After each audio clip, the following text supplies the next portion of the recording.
Actually, this program wasn't my vision, but my boss's, and his vision really was to give people a unique experience, teach them some good, proper driving techniques, something you might need with a high-powered front-wheel drive sedan. I think the main thing that we really work on here is instilling a confidence in their ability and in the car. In addition to that, an understanding of the technical side of what's going on. They have to understand the physics a little bit that are involved in driving very quickly. And this is something that you don't typically think about. What you do with your feet on the throttle or the brake controls the front to back weight transfer in the car. Okay? What you do with your hands controls the side to side weight transfer. Well, I thought I'd learn how to drive, be a better driver, and certainly that's what's happened. And it's, as I say, I didn't realize there'd be this much hands-on, and it's just great. It really is. I think learning how to drive well and learning how to be prepared for emergencies is something that that you never really learn. No one ever teaches you this. And this is great. I think everyone should go through this kind of school. I think they could call it defensive driving, as I will talk to my insurance agent. I would say I'm hoping to really fine-tune my driving skills and also to increase my visual perception on the road, because a lot of safe driving is being alert and visually checking everything so you can anticipate something falling off a truck or someone making erratic lane change. So I'm just hoping to hone my skills so that I'll be safer on the road and can anticipate any trouble before it happens. That way I can take evasive action with my car. Look at that. Nice job. Nice job. When you first learned how to drive, you were told to steer in the direction of the skid. Now I'm going to show you what happens if that's all you do. If we create a big skid here and all I do is steer in the direction of the skid, we end up going the wrong way. We end up spinning around the other direction. So you must straighten the steering wheel out in order to regain complete control of the car. Another mistake, and that is I'm going to look to the outside of the skid. So as we slide, I'm going to try to straighten it out, but I'm going to look over here and I'm straightening the car out pointed off the road instead of around the turn. And as we come around here, we'll create a skid, we'll correct, pause, recover. Okay, so another one, skid, correct, pause, recover. And you notice the car ends up pointing right where we want to go. Okay, so basically we want to connect together the tall cones. And the tall cones are going to help us with our line. As we come into this corner here, this is a decreasing radius corner. We're going to have to really be patient, tighten the steering wheel gently through the corner, and we're looking for a really fast exit on this corner. It puts us on this straightaway. On the straightaway, we're going to be able to really accelerate hard, get up quite a bit of speed, and then we'll have a heavy braking zone at the end. Important here to pull to the left as much as possible and then try to line up the car for a nice arc through this last corner. This is an increasing radius corner. It allows us to come out to the edge of the road. We then brake lightly. We're going to stay to the right through this turn so that we're in a good position to turn back for the next turn. We have to sort of set things up one turn in advance here. Then we accelerate full power through this next turn, and we'll have a heavy braking zone at the end of this straightaway. Notice how my hands are moving in a very smooth, fluid motion. I'm not ever jerking the steering wheel. The braking occurs in a very aggressive fashion, but the steering itself is always very calm.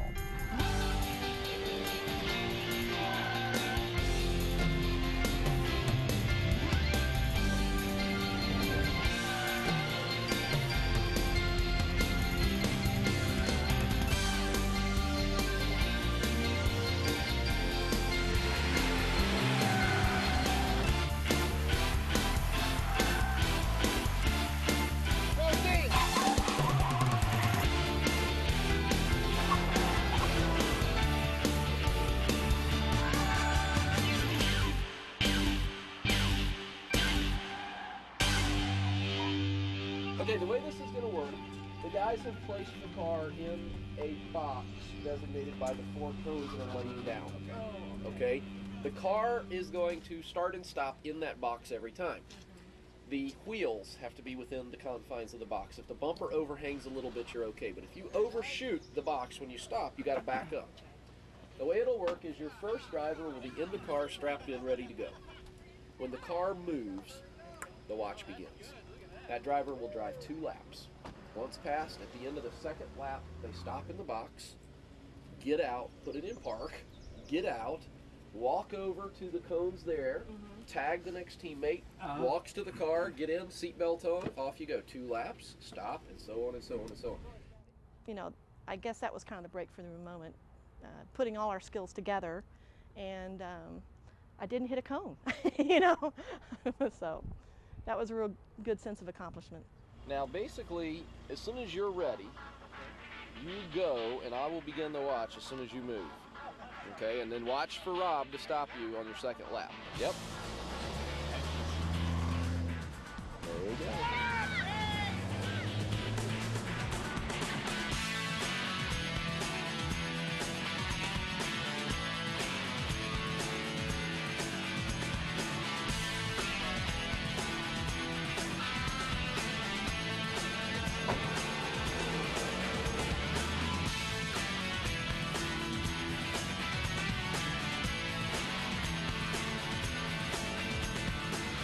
This is good, no cones so far.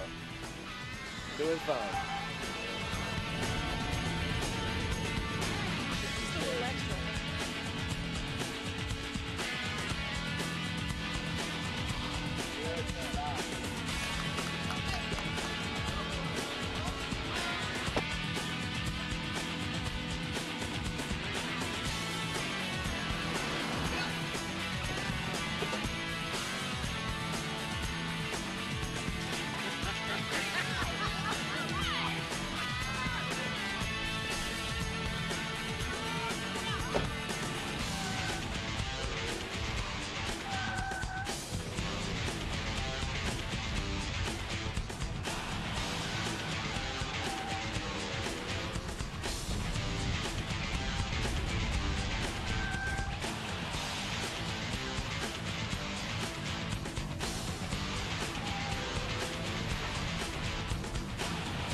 Excellent.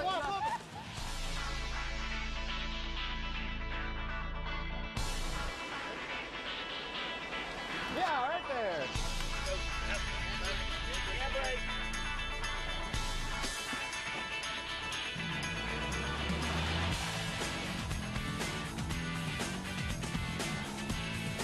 Wind it up.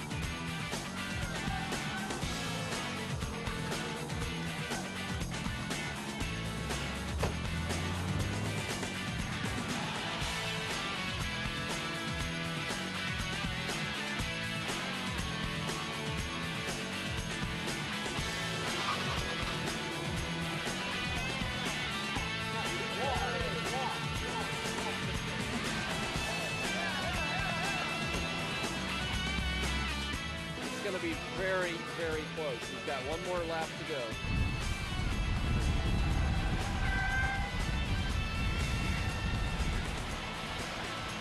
I think they're going to pull it off here. It's going to be very, very close.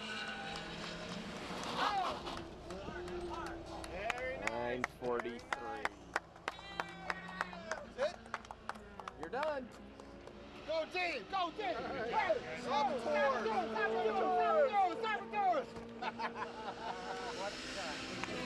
You can begin to appreciate what a driver goes through, a racing driver goes through, in that little 7 laps of that autocross course. I was fatigued at the end of it, and here that's like, you know, like 3.5 minutes, not 3.5 hours. So you have to be impressed with the stamina and, you know, concentration of drivers.